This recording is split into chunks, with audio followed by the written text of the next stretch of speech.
Today we have the honor of hearing from Dr. David Cadotte, who will delve into the transformative potential of artificial intelligence in addressing spine disorders.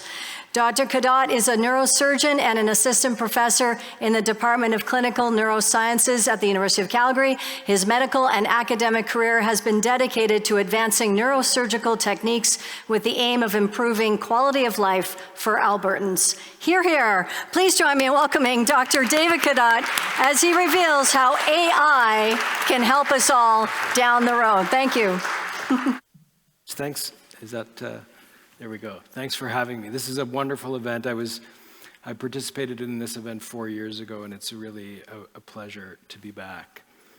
So thanks to the organizers.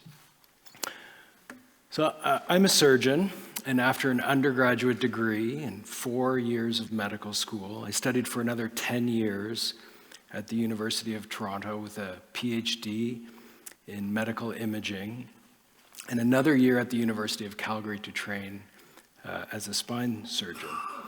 And during this time, I was taught to think about the human axial skeleton, how it develops, how it changes as we age, how our daily habits affect the human spine.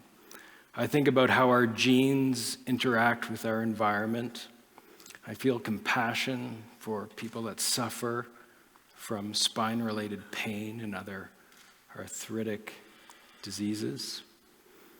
And I was it was a bit fortunate for me to grow up during this era, because I think the rapid growth in our ability to treat spinal disorders coincided nicely with my education. Really, from 1990 to the present time, the techniques that we have and the device companies that have emerged have allowed us to do remarkable things. And now we're starting to recognize the limitations of these techniques and these devices, and more so the limitations of our healthcare system, our healthcare environment. For example, the wait times to see people like me is months and sometimes years. And this is awful for people that are suffering in pain. So I propose to you that the next era of growth in treating spinal disorders will come with the use of artificial intelligence. So today I want to tell you about the degeneration of the human cervical spine, something that's estimated to affect about 400 new patients each year in southern Alberta alone, from Red Deer south. It's probably a low estimate, but that's the best number I could come up with. And as these intervertebral discs degenerate and other bony and ligamentous structures wear out over time, this can put pressure on your spinal cord. And collectively, patients present with numb, clumsy hands, trouble walking, balance problems, and if left untreated in dire circumstances, people lose the ability to walk or feed yourself. And it's my job as a spine surgeon to make this diagnosis and to predict if you will get worse without surgery, or to predict if surgery will help you. So here's how we think about these problems. These are two patients that are sitting in front of you in your office, okay? That you meet them after they've been referred from another doctor. They're one of many people that visit your clinic on any given day.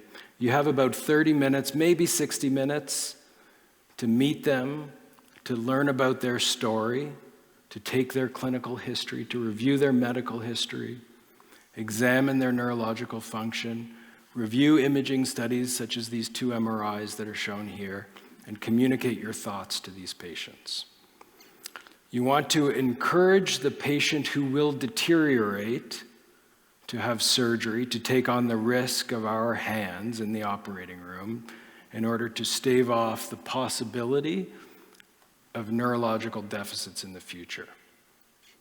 You also want to encourage the patient who will not deteriorate to avoid the operating room, to avoid the possible complications of surgery or the consequences of changing the biomechanics of the human spine.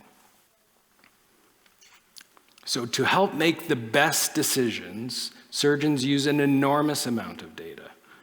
We integrate hundreds of variables on hundreds of patients each year.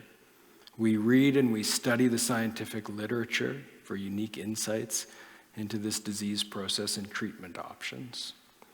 We're vulnerable to biases, fatigue, and other psychological errors in decision making. And these are the things that artificial intelligence can help us with. So here's our two patients again. I saw both of these patients in my clinic. I enrolled them in a national study, and I saw them back 6 months after our index visit. And unfortunately, one of these patients deteriorated. They came back and their hands were numb. They showed progression of this disease. So I presented these two patients to my spine colleagues. We have biannual events. One's coming up next week where we sit around a table and talk about problems. There's 10 of us around the table. Both of these patients had a similar constellation of symptoms. They had comparable MRI profiles that you can see on the screen. Both had compression of their cervical spinal cord. And I asked the group of surgeons to tell me which patient got worse and why. Could I have changed my predictive elements in these cases? And not one of them, despite 100 years of collective experience, got the answer right. So which one of those 3,000 variables should dominate your decision making? How do you make that decision? And this is the type of question that's perfect for artificial intelligence. Thousands of patients across the country, all experiencing the same effects of spinal cord compression. And with this large data set, our machine learning algorithms and other artificial intelligence techniques were able to come up with an answer. The algorithm was able to pick out the most important feature that the surgeon, me, should have put at the top of their list in that decision making. The fact that the patient on the left has a spinal canal that is 20% smaller than average. So we published this result. You can read the names of our outstanding group of surgeons, and you'll recognize a few of them. We all contribute data for this purpose of learning and improving care. And we were able to come up with a list of features that offer predictions as to which patients are more likely to deteriorate, and use this data to build decision-making tools. And within each one of these amorphic blobs that you can see on the screen here exists a set of features that tells us that some patients are at higher risk of deteriorating, and as others are at a lower risk of deteriorating. And this slide breaks down that risk stratification. The patient that I told you about, the patient that I just told you about that came back with numb hands, fits into the red box on the left of the screen. This is the highest likelihood of deteriorating. We found that the notion of pressure on the spinal cord, something that every spine surgeon looks for to clinch the diagnosis of degenerative cervical myelopathy, but also to plan surgical intervention, is by itself not a strong indicator that a patient will progress in terms of their disease. It turns out that the problem is much more nuanced than that, and being born with a small spinal canal may be a more important predictor of deterioration. So 5 years from now, we will not let that patient on the left-hand side of the screen deteriorate. We'll trust our predictive models, and we'll prevent the next generation of patients from experiencing neurological injury. So despite my decade-long educational journey to study diseases of the human spine, there's much more to learn. Computers are driving us to learn new things. Our next set of problems to solve are focused on streamlining the patient experience. How do we eliminate these long triage wait times? How do we collect the necessary data as soon as the patient reports a problem? How do we deliver all of this information to the patient and to the surgeon so that they can focus on implementing these advanced techniques that have emerged over the last couple of decades. So that the surgeon can express compassion for these problems, the patient can experience that, and they can work on a treatment plan together.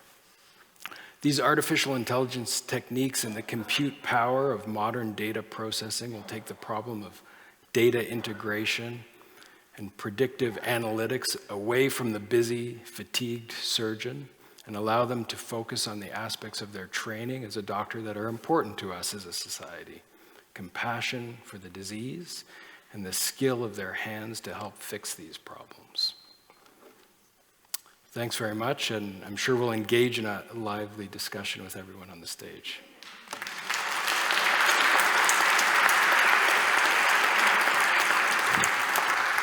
Thank you, Dr. Cadotte. Always nice to hear the positives of AI because we always hear so many negatives in our brains, and it's always nice to hear those positive aspects as we move into the future.